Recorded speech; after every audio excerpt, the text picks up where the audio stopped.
Neil went to find out more. This is the classic Caribbean of the glossy brochures.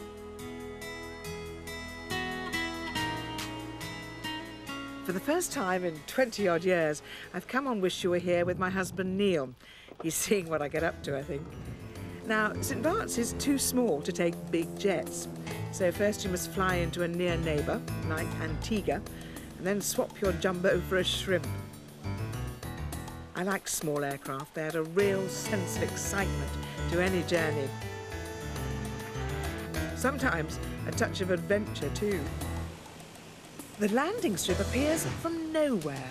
It's a bit scary, I tell you, and it's a real white knuckle ride.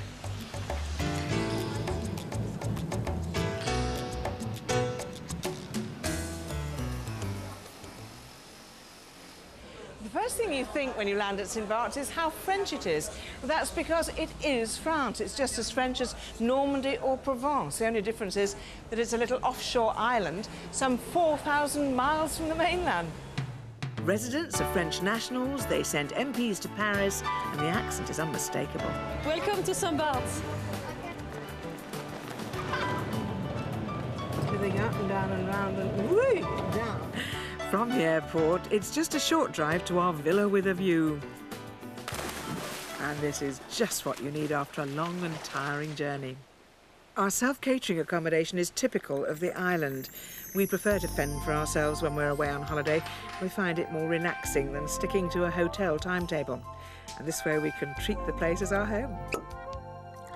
You can also invite neighbours and fellow holidaymakers in for a drink. They'll pass on insiders' information on what to do and where to go. Do a lot of people rent villas here? Oh, we could say that almost 50% of the visitors stay in villas. Well, there are three ways to see the island. One is driving the mini-moke, as you said, all around the up and down hill. Walk, take a walk on the beach or around the countryside, or take a boat ride all around the island. It's not very, very long, and you have a different view of the island. Good advice, and that's just what we did. People who live here say that Governor's Beach is their favourite. It's lovely, isn't it? It's Gouverneur Sorry. in French, yes. And they also say there's some treasure buried here by a Frenchman called Montbard, who was a pirate from the Languedoc. So maybe we'll go looking for it later. It's a lovely ship, isn't it? Huge masts.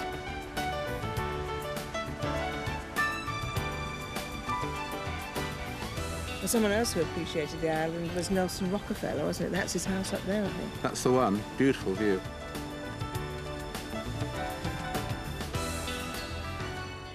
Here in St Bart's, as in other Caribbean islands, there's not a lot of sightseeing to do. You could say that history is a bit lightweight, just like this cannon. It's plastic. Gustavia, the capital, was named after King Gustav of Sweden, who was given the island in 1784 by King Louis of France in exchange for trading rights in Gothenburg. The Swedes turned St Bart's into a duty-free port and then sold it back to France just over a century ago. Its duty-free status remains. The lifestyle seems almost more Côte d'Azur than Caribbean. What about that? Beautiful. I'd love one of those. Actually, I'd love two. You're not good enough. And this is the best kind of vehicle to get around in. Gosh, they're a bit narrow, these roads, aren't they? Oh, look at that.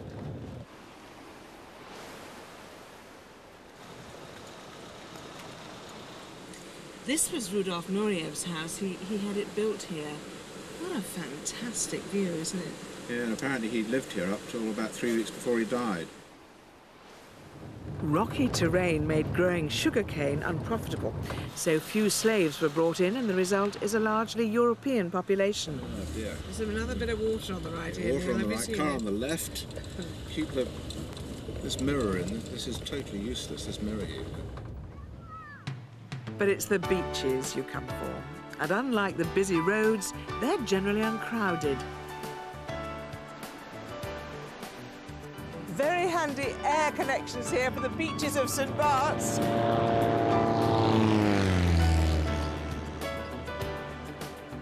And however you reach them, Those beaches come in all shapes and sizes.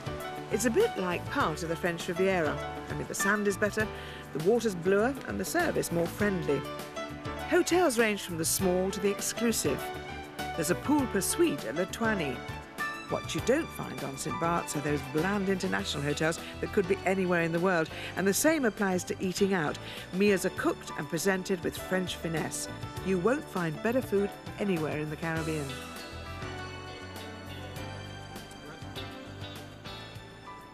St Bart's is certainly not a cheap holiday destination. Everything's imported, but you can find reasonably priced menus.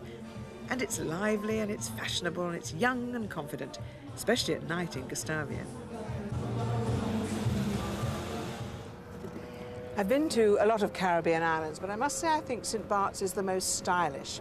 It's informal and yet it's elegant, and the French style is reflected in the cafes and the bars and the restaurants and the hotels and the shops too. And it's a very well organised island, but it still has a great Caribbean feel to it. The people are very nice, they're very friendly, and I've had a great sense of well-being while I've been here, I must say.